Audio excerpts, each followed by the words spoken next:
Hello मित्रों, नमस्कार। अपने YouTube channel Hindi professor academy में आप सभी मित्रों का बहुत बहुत स्वागत है। तो हम लोग पढ़ रहे थे यूजीसी नेट में शामिल कहानी। तो हम लोगों ने दो कहानियां पढ़ लिया है। एक है चंद्रदेव से मेरी बातें, दूसरी कहानी हम लोग पढ़े थे दुलाई वाली। ये दोनों कहानियां बंग महिला की हैं। आज हम लोग तीसरी कहानी पढ़ेंगे, एक टोकरी भर मिट्टी, जिसके लेखक हैं माधवराव सप्रे। यह कहानी 1901 में या 1900 में प्रकाशित हुई थी। कौन सी पत्रिका थी? छत्तीसगढ़ मित्र पत्रिका थी। ये मित्रों ध्यान रखेंगे, छत्तीसगढ़ मित्र पत्रिका में ये प्रकाशित हुई थी। तो यहाँ इसमें पात्र कौन कौन से हैं? देखिए, जमींदार हैं और एक गरीब अनाथ विधवा है और उसकी 5 वर्ष की एक पोती है। और ये कहानी वर्ग भेद पर आधारित है।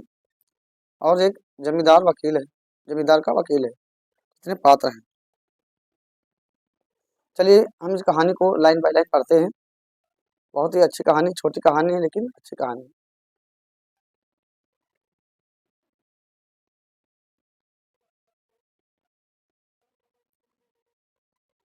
कहानी स्टार्ट करते हैं।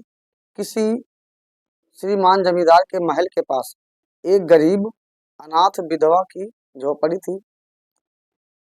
जमींदार साहब को अपने महल का हाथा उस झोपड़ी तक बढ़ाने की इच्छा हुई।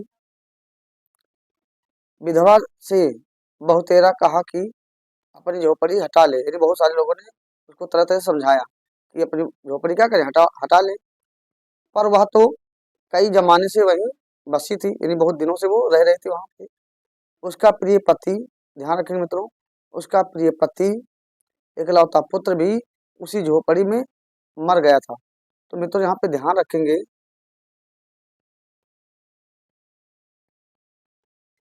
कौन कौन मर गया था? उसका प्रिय पति मर गया था और एक इकलौता पुत्र भी उसी झोपड़ी में मर गया था। पतोहू भी एक 5 वर्ष की कन्या को छोड़कर चल बसी थी। तो उसका पति, उसका इकलौता पुत्र और पतोहू भी मर गए थे। तीनों लोग मर गए थे। अब यही उसकी पोती इस वृद्ध काल में एकमात्र आधार थी। जब उसे अपनी पूर्व स्थिति की याद आ जाती है तो मारे दुख के फूट फूट कर रोने लगती है। और जब से उसने अपने श्रीमान पड़ोसी की इच्छा का हाल सुना, तब से वह मृत प्राय हो गई, यानी एकदम मरी हुई के समान हो गई। उस झोपड़ी में उस झोपड़ी में उसका मन लग गया था कि बिना मरे वहां से वह निकलना नहीं चाहती थी। श्रीमान के सब प्रयत्न निष्फल हो गए। तब तब वे अपनी जमींदारी चाल चलने लगे। बाल की खाल निकालने वाले वकीलों की थैली गर्म कर उन्हें अदालत से झोपड़ी पर अपना कब्जा कर लिया और विधवा को वहां से निकाल दिया। बेचारी अनाथ तो थी ही, पास पड़ोस में जाकर कहीं रहने लगी। एक दिन श्रीमान उस झोपड़ी के आसपास टहल रहे थे और लोगों को काम बतला रहे थे कि वह विधवा हाथ में एक टोकरी लेकर पहुंची। श्रीमान ने श्रीमान ने उसका श्रीमान ने उसको देखते ही अपने नौकरों से कहा कि उसे यहाँ से हटा दे। क्या कर दे? उसे यहाँ से हटा दे। पर वह गिड़गिड़ाकर बोली, महाराज, अब तो यह झोपड़ी तुम्हारी ही हो गई है, मैं उसे लेने नहीं आई हूँ। महाराज क्षमा करें, तो एक विनती है। जमींदार साहब से जमींदार साहब के सिर हिलाने पर उसने कहा, जब से यह झोपड़ी छोटी है तब से मेरी पोती ने खाना पीना छोड़ दिया है। प्रश्न बन सकता है मित्रों कि जो बूढ़ी औरत है उसकी पोती के उसने क्या छोड़ दिया था? तो खाना पीना छोड़ दिया था। मैंने बहुत कुछ समझाया पर वह नहीं मानती। यही कहा करती है कि अपने घर चल, वहीं रोटी खाऊंगी। अब मैं यह सोच अब मैं यह सोचा कि इस झोपड़ी में से एक टोकरी भर मिट्टी लेकर उसी का चूल्हा बनाकर रोटी पकाऊंगी। इससे भरोसा है कि वह रोटी खाने लगेगी।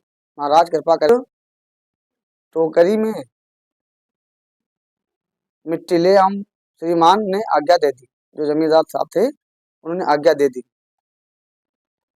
आगे देखते हैं कहानी। विधवा झोपड़ी के भीतर गई। वहां जाते ही उसे पुरानी बातों का स्मरण हुआ और उसकी आंखों से आंसू की धारा बहने लगी, यानी रोने लगी पुरानी बातों को याद करके। अपने आंतरिक दुख को किसी तरह संभाल कर उसने अपनी टोकरी मिट्टी से भर ली और हाथ से उठाकर बाहर ले आई। फिर हाथ जोड़कर श्रीमान से प्रार्थना करने लगी, महाराज कृपया करके इस टोकरी को जरा हाथ लगाइए जिससे कि मैं उसे अपने सिर पर धर लूं। जमींदार साहब पहले तो बहुत नाराज हुई, पर जब वह बार बार हाथ जोड़ने लगी और पैरों पर गिरने लगी तो उसके मन में कुछ दया आ गई। किसी नौकर से न कहकर आप स्वयं ही टोकरी उठाने आगे बढ़े। जो ही टोकरी को हाथ लगाकर ऊपर उठाने लगे, त्यों ही देखा कि यह काम उनकी शक्ति के बाहर है। फिर तो उन्होंने अपनी सब ताकत लगाकर टोकरी को उठाना चाहा, पर जिस स्थान पर टोकरी रखी थी वहां से वह एक हाथ भी ऊंची न उठ न उठ, हाथ भी ऊंची नहीं उठ सकी। लज्जित होकर कहने लगे, नहीं यह टोकरी हमसे नहीं उठाई जाएगी, है ना। मान लीजिए लाइन देके पूछा जाए कि एक टोकरी पर मिट्टी के आधार पर यह, है ना, नहीं यह टोकरी हमसे ना उठाई जाएगी, किसी ने कहा था? तो जमींदार ने। यह सुनकर विधवा ने कहा, महाराज नाराज ना हो, आपसे एक टोकरी भर मिट्टी नहीं उठाई जाती और इस झोपड़ी में तो हजारों टोकरियां मिट्टी भरी पड़ी हैं। उसका भार आप जन्म भर क्यों क्यों कर उठा सकेंगे, यानी कैसे उठा सकेंगे? आप ही इस बात पर विचार कीजिए। जमींदार साहब धन मद से गर्वित हो अपना कर्तव्य भूल गए थे, पर विधवा के उपयुक्त वचन सुनते ही उनकी आंखें खुल गईं।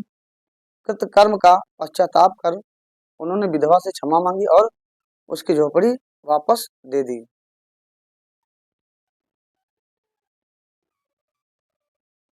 तो मित्रों, ये कहानी यहीं तक थी। हर बार इस कहानी से प्रश्न पूछे जाते हैं, कभी पंक्तियां दे देता है या मैचिंग करने के लिए दे देता है। तो मित्रों, हमने लाइन बाय लाइन कहानी पढ़ी है।